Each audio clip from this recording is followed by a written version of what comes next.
Pode ser, meus irmãos, estamos aqui mais uma vez no seu programa EBD em Estudo. Me chamo Isaías Nascimento, sou professor aqui das Escolas Bíblicas Dominicais. Estou aqui do meu lado o professor também Diego Moraes.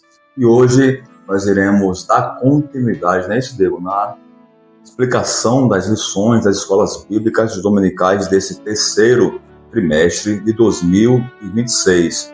Meus queridos, temos como título geral da nossa lição a Igreja dos Gentios. Você já deve ter posse dessa lição. E o subtítulo dela fala assim: da chamada missionária à consolidação do Evangelho entre os povos. Então, você que já chegou até aqui nos acompanhando, já estamos na quarta lição, vamos entrar nela hoje. Você sabe que essa questão da Igreja dos Gentios era a Igreja das Gentes, os povos diferentes do povo judeu. Então, aqui, a igreja, na sua obra missionária, ela sai dos muros, digamos assim, de Jerusalém e de Samaria e alcança aí os confins da terra. Isso era uma promessa que o próprio Senhor Jesus tinha, promessa, melhor dizendo, um mandamento que o próprio Senhor Jesus havia deixado para que a igreja realizasse. E aqui nós temos esse momento aqui em que a igreja realmente começa a romper as fronteiras. Aliás, o título hoje da nossa quarta lição nos diz isso. Fala assim: o Espírito que nos guia para além das fronteiras. Então, é o Espírito Santo de Deus quem realmente abre as fronteiras, que nos guia, que nos conduz, que nos impulsiona a levarmos a palavra do Senhor para onde Ele quer que nós a levemos. Meus irmãos, o texto áureo diz assim, está lá no livro de Atos, ok? Por sinal, o livro de Atos é o livro objeto do nosso estudo de toda a nossa lição. Meus irmãos, diz assim, Atos 16:5, de sorte que as igrejas eram confirmadas na fé e cada dia crescia em número. Então, a base da igreja era a fé, e essa fé fazia que a igreja tivesse muitos frutos, Diego, e de uma forma que ela crescia em número ali de integrantes, de irmãos ali na nossa igreja primitiva. Diz assim, nossa verdade prática: o Espírito Santo não apenas guia o cristão em seus passos, mas também o impede de avançar quando isso não está em acordo com a sua vontade. E aqui nós já temos uma ideia da questão da soberania do Espírito Santo sobre a obra missionária. Nós sabemos que toda a obra missionária na Terra, ela foi e é até mesmo o ministério do próprio Jesus, guiado pelo Espírito Santo de Deus. E com a igreja não é diferente. Da mesma forma que ele impulsiona para que ela avance, tem um momento que ele também manda ela parar, ok? Para realmente ali tratar de uma maneira diferente, de acordo com cada situação.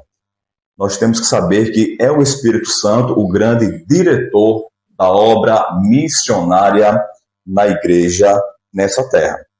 A introdução, meus queridos, antes dela, vamos saber que a base da nossa lição, como eu já falei antes, livro de Atos dos Apóstolos, ok? Como também muitos preferem, né, como você comentou anteriormente, na lição anterior, poderia ser chamado de Atos do Espírito Santo, né, esse livro, porque realmente o Espírito Santo ali, ele está atuando de maneira muito clara e evidente nesses escritos. Diz assim nossa introdução. Atos dos Apóstolos, voltando mais uma vez, é a nossa base bíblica de classe, que está lá no capítulo 16 e 11, 18, do 25 ao 31.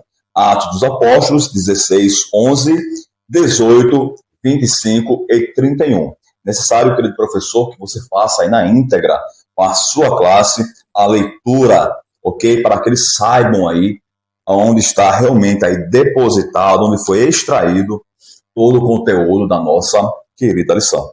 A introdução agora nos diz assim: a segunda viagem missionária de Paulo marca um avanço decisivo da igreja. Então, estamos agora na segunda viagem missionária do apóstolo Paulo, o apóstolo dos gentios, esse apóstolo que foi chamado para fora da igreja, para fora da comunidade judaica, para que ele pudesse ali expandir para as nações que o Espírito Santo queria que ele alcançasse com a sua pregação o Evangelho do Senhor Jesus Cristo.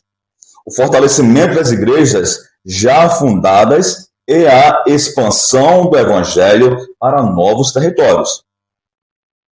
Culminando na entrada da mensagem cristã na Europa. Veja, a primeira vez que a mensagem chega no velho continente, chega aí na Europa, ok? Vamos lá.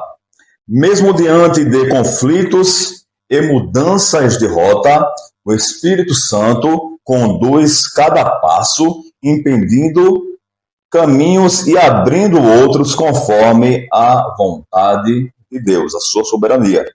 Esta lição revela o Espírito que nos guia para além das fronteiras, mostrando que a missão avança quando a igreja aprende a ouvir, obedecer, confiar na direção divina. Então, meus irmãos, não é apenas nós estarmos dispostos a fazermos a obra do Senhor, mas também estarmos dispostos a nos submeter, Diego, à soberania total e plena, irrestrita do Espírito Santo de Deus.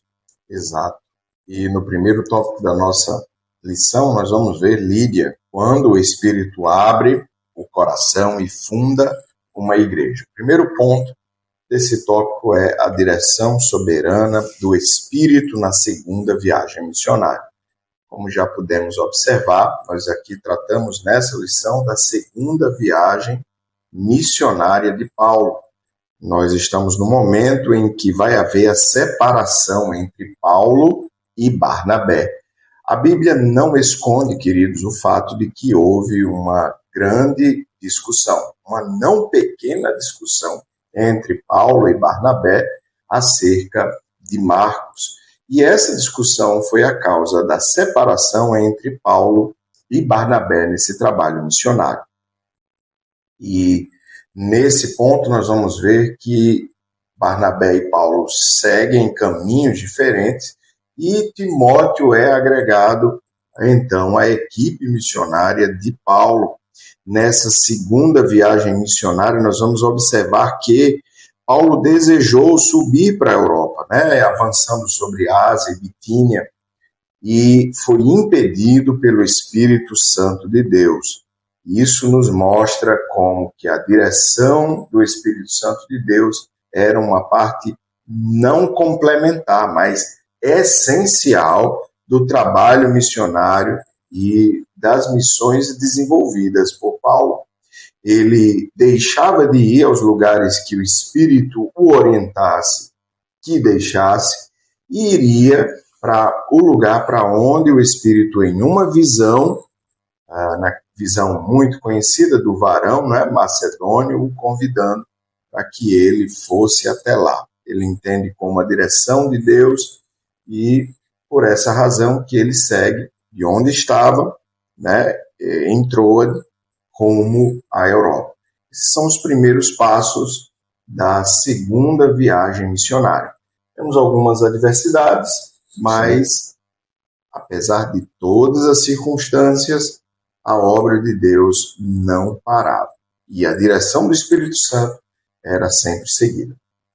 Glória a Deus, meus irmãos. Estamos chegando agora no segundo subtópico desse primeiro tópico, onde estamos falando sobre Lídia, quando o Espírito abre o coração e funda uma igreja. E agora, meus irmãos, mais especificamente, vamos ver a fé sincera, sensibilidade espiritual e hospitalidade de Lídia. Okay? Então, Lídia é uma mulher que é tocada pelo Espírito Santo, pela pregação de Paulo. Okay? Em resumo, já aqui desse tópico, ela é tocada pela pregação do apóstolo Paulo, ela é tocada pelo dom do Espírito Santo e acolhe na casa dela ali uma igreja, ali, um embrião, digamos assim, da primeira igreja na Europa. Okay? A cidade de Filipos ali, ela está naquele centro de situações bastante diferentes para ela, mas ela agora tem o conhecimento da palavra do Senhor e ela, com a fé que nasce agora no seu coração, ela realmente abre as portas e começa a servir. A Bíblia diz que ela deixa seus bens assim a serviço ok? Do apóstolo Paulo, do evangelho, da obra missionária, e deixa a sua casa com essa disposição de realizar, Diego, aí a pregação do evangelho, nascendo aí a primeira igreja aí na Europa, como diz aqui o nosso autor, e você pode conferir isso em Atos dos Apóstolos 16, 14, 15 e 40. Correto. E no terceiro ponto nós vamos ver a pregação em Filipos. Simplicidade, graça e poder transformador. É bom lembrarmos que essa congregação é a congregação destinatária da carta aos Filipenses. E aqui nós vemos o início dessa obra missionária. Nós podemos observar que foi um início simples. E sabemos que naquela cidade não havia sinagoga. É uma novidade que nós observamos nesse caso. A pregação se dá, queridos, de uma forma muito humilde, num encontro simples, né, à beira de um rio. Eu vou ler para que nós contextualizemos Atos 16, a partir do versículo 16, que diz o seguinte: E aconteceu que, indo nós à oração, nos saiu ao encontro uma jovem que tinha espírito de adivinhação, a qual, adivinhando, dava grandes lucros aos seus senhores. Esta, seguindo a Paulo e a nós, clamava, dizendo: Estes homens que nos anunciam o caminho da salvação são servos do Deus Altíssimo. E no versículo 19 nós vemos: E vendo seus senhores, depois de Paulo haver expulso aquele demônio, que a esperança de lucro estava perdida, prenderam Paulo e Silas e os levaram à praça, à presença dos magistrados, e apresentaram os magistrados, dizendo: Esses homens, sendo judeus, perturbaram a nossa cidade e nos expõem a costumes que nos não é lícito receber nem praticar. Então, nessa cidade, apesar de termos, e aqui o comentarista faz esse contraponto, uma jovem que recebe o evangelho, que coopera com os missionários, não deixou de haver oposição pelo fato de não haver judeus.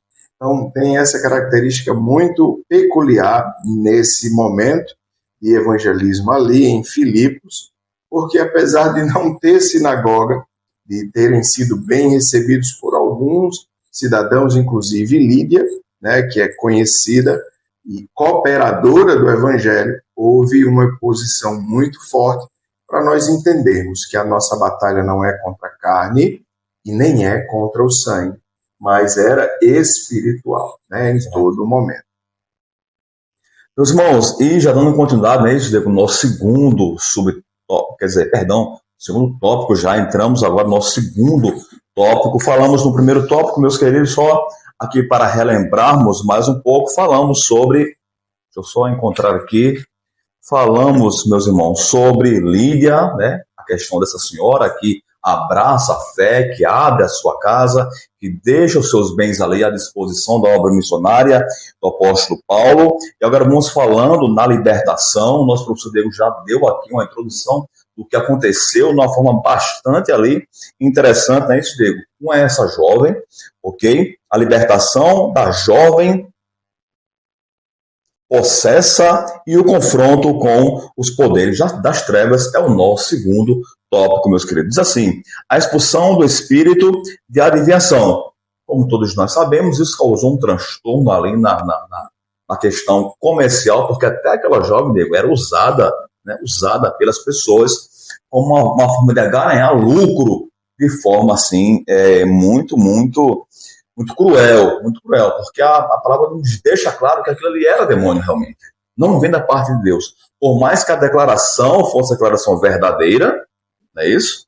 Mas veja que o demônio também faz declarações verdadeiras quando está diante de Deus. Veja que quando Jesus se aproxima, fazendo aqui um paralelo, quando Jesus se aproxima de Gadara, aqueles demônios vão e dizem: que tu queres conosco, Jesus, filho do Deus Altíssimo? Então é uma verdade. Estamos sabendo mais do que o sacerdote. Exatamente, muito interessante isso. Então aqui acontece a mesma coisa. Ela declara que Paulo, que aquela obra ali é do Senhor, porém aquele espírito não vinha de Deus. Então, meu querido irmão, isso já nos deixa uma lição, ok? Por mais que a mensagem seja verdadeira, mas a Bíblia nos ensina a nós colocarmos realmente ali em prova os espíritos, não é verdade? Para sabermos se realmente aquela mensagem, aquela situação vem do Senhor ou não, por mais que a mensagem seja boa ou agradável aos nossos ouvidos.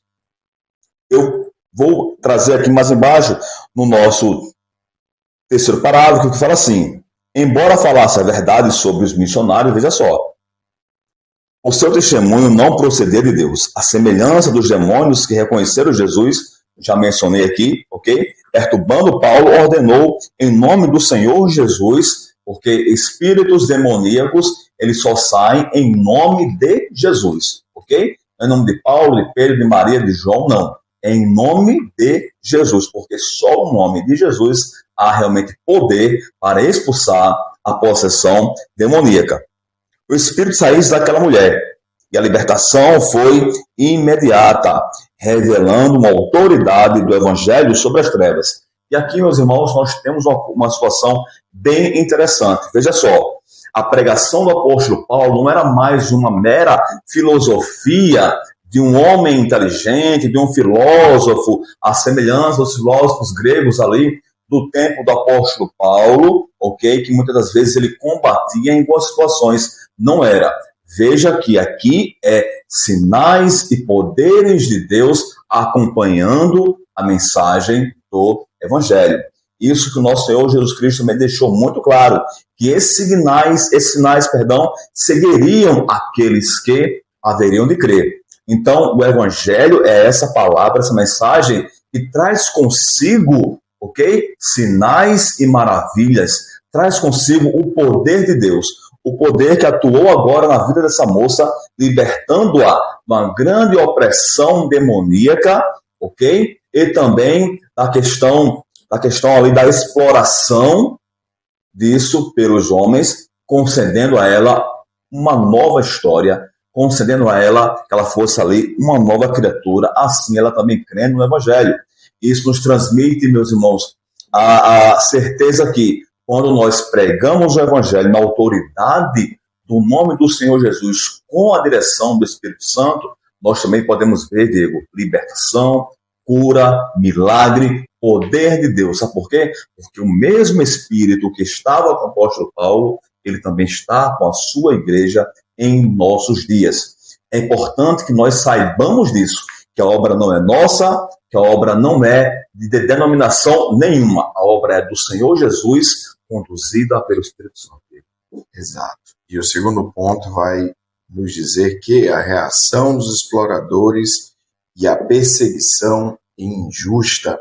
Então, nesse ponto aqui, o comentarista chama atenção para o fato do impacto do Evangelho, né, sobre as potestades malignas, sobre os sistemas, né, e vemos como consequência da pregação do Evangelho, da fé cristã, exploradores daquela jovem, né, adivinha, a pitonisa, serem incomodados a ponto de entregarem Paulo e Silas às autoridades. É sempre bom lembrar que a gente está falando daquele episódio, né, muitíssimo conhecido, né, tema de muitas pregações, Paulo e Silas na prisão. Nós estamos falando do começo disso, né? Aquele movimento começa na cidade pela suposta agitação trazida pela pregação do Evangelho. Veja, a palavra de Deus é mal recebida. O comentarista diz aqui, a fé cristã mostrou-se uma ameaça, não à ordem social, mas a sistemas de exploração travestidos de religiosidade. A fé cristã, pelo contrário, contribui com a ordem social. Quem dera que o índice de homicídios no mundo fosse igual ao da igreja, que é zero. Exatamente. Né? É zero. Então, a contribuição da igreja é trazer o reino de Deus, não a desordem, como afirmavam aqueles homens, que na verdade só queriam defender os seus interesses econômicos. Nesse ponto, precisamos lembrar que a pureza do evangelho deve ser mantida a salvo de homens e mulheres que o veem como uma oportunidade de ganho financeiro. Não é disso que se trata.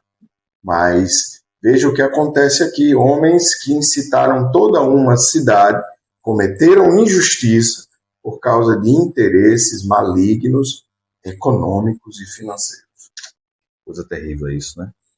Escravizar, se revoltar, né, contra uma libertação, porque aquilo secou a fonte de lucro, né? Terrível isso. Será que existe alguma semelhança hoje, meus irmãos, com algumas religiões que nós temos hoje no nosso tempo, né? Olha aí a nossa meditação sobre isso. O Evangelho traz libertação. O Evangelho traz cura, traz renovação. Meus queridos, o nosso terceiro subtópico, falando sobre essa questão da libertação e todo o contexto, inclusive, que envolveu, né, isso, Diego, a prisão de Paulo e de Silas, nessa ocasião aqui, né? Vamos lá, o nosso terceiro subtópico fala assim: a falha da justiça humana. Os magistrados romanos ignoraram o devido processo legal e violaram o direito de Paulo e de Silas como cidadãos romanos, ok? Então, como cidadãos romanos, Paulo e Silas não poderiam ter sido levados à prisão sem um julgamento prévio e justo. Esse era o devido processo legal romano. Nenhum romano poderia ser preso antes que houvesse um julgamento com testemunhas adequadas, com defesa e com acusação, ok? Adequadas, e após tudo isso, dado a sentença. E isso foi ignorado. Claro, eles não imaginavam que Paulo e Silas eram cidadãos romanos, ok? Depois, lá na frente, eles vão ter esse impacto sobre essa situação. O episódio evidencia que a justiça humana é falha e pode ser movida por pressões e interesses, como foi aqui, ok? Mas isso não frustra os propósitos de Deus.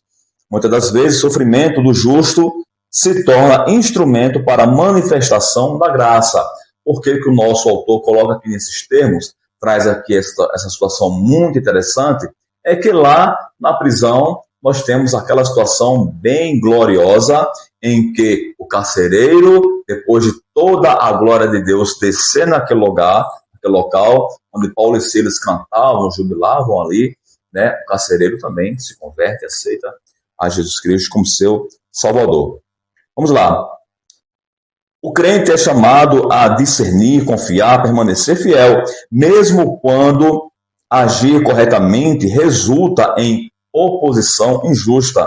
O crente não pode se mover daquilo que lhe foi chamado, mesmo que essa questão da sua convicção possa lhe trazer algumas situações difíceis, algumas situações que venham a lhe causar algum dano, como foi ali para Paulo e para Silas. Foram presos, não somente presos, mas acorrentados ali, uma situação muito difícil, cárcere interior, uma coisa terrível mesmo, mas eles estavam convictos da sua fé e não deixou que isso os impedisse de proclamar e prosseguir, Deus, proclamando a verdade do Evangelho, meus queridos. Diz assim, mais abaixo, para finalizarmos, e é justamente nesse contexto que o Senhor transformará a dor em testemunho, como no episódio da prisão de Paulo e de Silas, na conversão do carcereiro. Talvez, meu querido amigo, você esteja passando por alguma situação em prol do Evangelho que esteja lhe trazendo alguma dor, algum sofrimento. Mas se você estiver sinceramente justo com Deus, saiba que o Senhor não vai lhe abandonar e que Ele vai transformar esse sofrimento aí em algo glorioso que servirá de um testemunho mais à frente para a sua vida. Então, somente confie no Senhor e espere a providência divina, como esperaram Paulo e Silas. Exatamente. O terceiro tópico da nossa lição vai falar mais sobre isso. A prisão de Paulo e Silas e a conversão do carcereiro. Primeiro ponto, açoitados e presos por causa do Evangelho. Nós sabemos que eles foram falsamente acusados. É lá em Filipos que acontece a prisão, de Paulo e Silas. E o episódio que nós já conhecemos. Mas nesse primeiro ponto aqui do último tópico da nossa lição, o comentarista chama atenção para o detalhe. Tratados como criminosos, perigosos, sofreram humilhação, dor e injustiça. O cárcere interior, provavelmente localizado no subsolo, era um lugar de extrema escuridão e sofrimento extremo. Então, é necessário acrescentar, as condições eram muito insalubres. Né? A arqueologia demonstra que era extraordinariamente insalubre, se pensarmos que não havia sistema de esgotos nessas prisões romanas. Né? Então, a gente consegue imaginar a que situação degradante foram submetidos os servos do Senhor. E, nesse primeiro ponto, chamamos a atenção para que o apóstolo Paulo e Silas não murmuraram. Nós vimos que o devido processo legal não foi respeitado. Então, parece que não é uma coisa dos nossos dias, né? Desde sempre, parece que o processo legal é um privilégio para poucos, né? Às vezes, a sensação que se dá, que se transmite é essa. E, nesse caso aqui, é o que vemos. O devido processo legal é desrespeitado e eles são lançados no cárcere sem que houvesse um julgamento. Então, nesse primeiro ponto, chamar a atenção para o fato da aflição e do sofrimento a que esses homens de Deus foram submetidos por pregar o Evangelho. Meu Deus. E às vezes eu não quero sair no sol para pregar, fico em casa. O sol está muito quente, né? Uma vergonha isso. Meus queridos, vamos chegar agora ao nosso segundo subtópico. Estamos falando sobre essa questão da prisão terrível, como o nosso professor Diego já colocou aqui, do apóstolo Paulo e também do seu companheiro Silas naquele momento. E o que eles faziam? Louvavam a Deus naquela situação terrível, né? Como o nosso professor Diego já colocou, em vez de murmurar, reclamar, dizer, Deus, onde é que está você? Nós somos teu servo, você não faz nada. Eles estavam louvando e adorando o Senhor. Por mais que não soubessem, Diego, me corrija se eu estiver errado, mas por mais que não soubessem o que iria acontecer. Exato. Se eles morressem ali, estavam com o Senhor. Exato. Não é verdade? Então, cheios do Espírito Santo. Cheios do Espírito Santo. É um grande exemplo para todos nós, são, né? Diz assim o nosso autor, o louvor que abre portas e transforma o ambiente. Eu sei que você já conhece a história realmente de cor e salteado, através de hinos, de pregações. É muito interessante essa situação aqui. Mas vamos ler para que você saiba como o nosso autor aqui trouxe para todos nós. Por volta da meia-noite, mesmo feridos e imobilizados, né? Okay? Estavam lá presos ali pelos pés, pelas mãos, muitas vezes também pelo pescoço, né? Ficavam presos pelo pescoço. Paulo e Silas oravam e cantavam hinos a Deus. O louvor, nascido em meio à dor, revelou uma fé que não depende das circunstâncias. Essa é a verdadeira fé. Subitamente, um terremoto sacudiu a prisão, abriu as portas e soltou as cadeias de todos os presos. Veja só que não estava só Paulo nem Silas naquele local. Existia muitos outros presos e também ali o carcereiro que teve a sorte de estar de serviço naquele dia, né? Exato. Teve a sorte, privilégio, de cair na escala naquele dia. Que maravilha. Vamos lá. E o milagre foi tão impactante que ninguém tentou fugir. Depois esse vento abriu todas as cadeias, porém ninguém tentou fugir. Paulo disse, não faça tal coisa, porque o carcereiro queria atentar contra a sua própria vida, naquela situação. Talvez ele pensasse, todos aqui vão se revoltar, vão me espancar, vão me matar. Então, antes de fazer isso, eu me mato primeiro com menos dor, né? Mas Paulo disse, olha, não faça isso, porque estamos todos nós aqui. A nossa intenção aqui não é ver a sua morte, carcereiro. A nossa intenção aqui é ver a sua salvação, ok? Aqui, falando nas minhas palavras. Vamos lá. Evidenciando que a presença de Deus gera reverência e temor. Todos permaneceram ali porque ninguém sabia fora Paulo e Silas, ninguém sabia o que estava acontecendo ali. Mas naquele momento, eles viram uma coisa, algo diferente aconteceu. Sabe por quê, meu irmão? Sabe por quê, meu querido? Porque onde chega o Evangelho de Deus, realmente algo diferente acontece. Barreiras são quebradas, cadeias são realmente dissipadas e pessoas são libertas. Veja aqui, as pessoas estavam presas fisicamente, eles foram libertos ali porque Deus agiu. Da mesma forma, espiritualmente, isso acontece também, não é isso? Quando Deus age, pessoas são libertas das suas cadeias espirituais do pecado. É tão somente necessário que nós sejamos agentes do Evangelho, como foi Paulo e Silas, não importando a situação. Eu sei que é difícil isso, não é fácil. É difícil, meu querido. Mas também era difícil para Paulo e Silas também. Ok? Nós precisamos estar cheios do Espírito Santo para que ele venha nos dar força para que no momento específico nós venhamos realmente permanecermos aí firmes na obra do Senhor. Exato. E no terceiro e último subtópico, nós vamos concluir essa história, a conversão do carcereiro e a vitória da graça. Ao ver as portas abertas, o carcereiro, tomado de desespero, tentou tirar a própria vida, mas foi impedido por Paulo. Profundamente impactado, ele perguntou: o que devo fazer para ser salvo? E aqui, queridos, a frase e o versículo tão conhecido: crê no Senhor Jesus Cristo e serás salvo tu e tua casa. Ele creu, cuidou das feridas dos missionários, foi batizado com sua família e o recebeu-os com alegria. Veja, ele recebe a Paulo e Silas, que há pouco eram prisioneiros, eram presidiários. Mas depois daquele episódio, de haver recebido Jesus, ele os recebe em casa com alegria, conforme está registrado em Atos 16:34. Então, levando-os à sua casa, lhes pôs a mesa, e na sua crença em Deus, alegrou-se com toda a sua casa. Veja porque o comentarista coloca no título a vitória da graça. Mesmo diante da injustiça, do açoite imerecido, Deus transforma toda aquela situação, onde homens fiéis resolveram adorar mesmo na adversidade.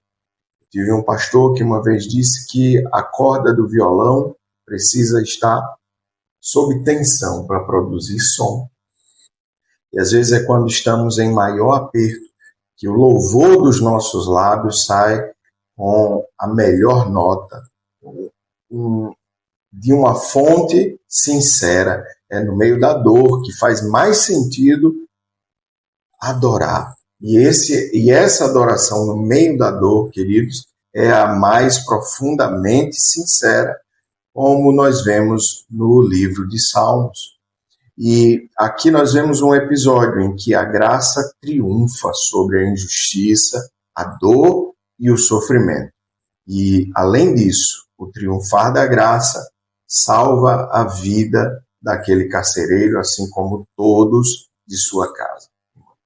Glória a Deus, meus irmãos. Como disse a nossa querida Frida Wigren, os melhores hinos e poesias foram escritos em tribulação.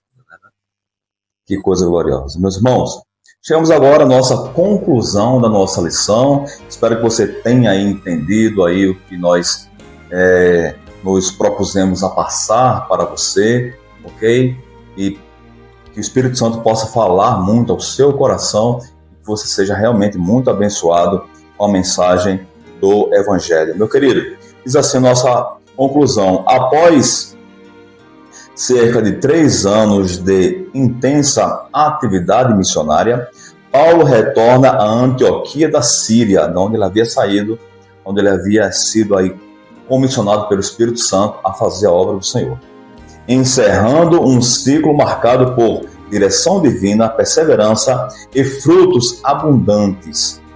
A narrativa bíblica deixa claro que a missão é contínua e exige fidelidade, mesmo em meio a oposições. Ok? Guiados pelo Espírito Santo, os servos de Deus avançam a igreja é fortalecida e novas comunidades cristãs são estabelecidas, inclusive no solo europeu, o que aconteceu ali no contexto das viagens missionárias do apóstolo Paulo, o homem que mais plantou a igreja aí na história antiga bíblica foi o nosso apóstolo Paulo. A expansão do reino depende de obreiros comprometidos com a palavra e sensíveis à voz do Espírito Santo. Assim como Paulo, sejamos fiéis, ousados e obedientes à direção do Espírito Santo em cada etapa da nossa caminhada cristã.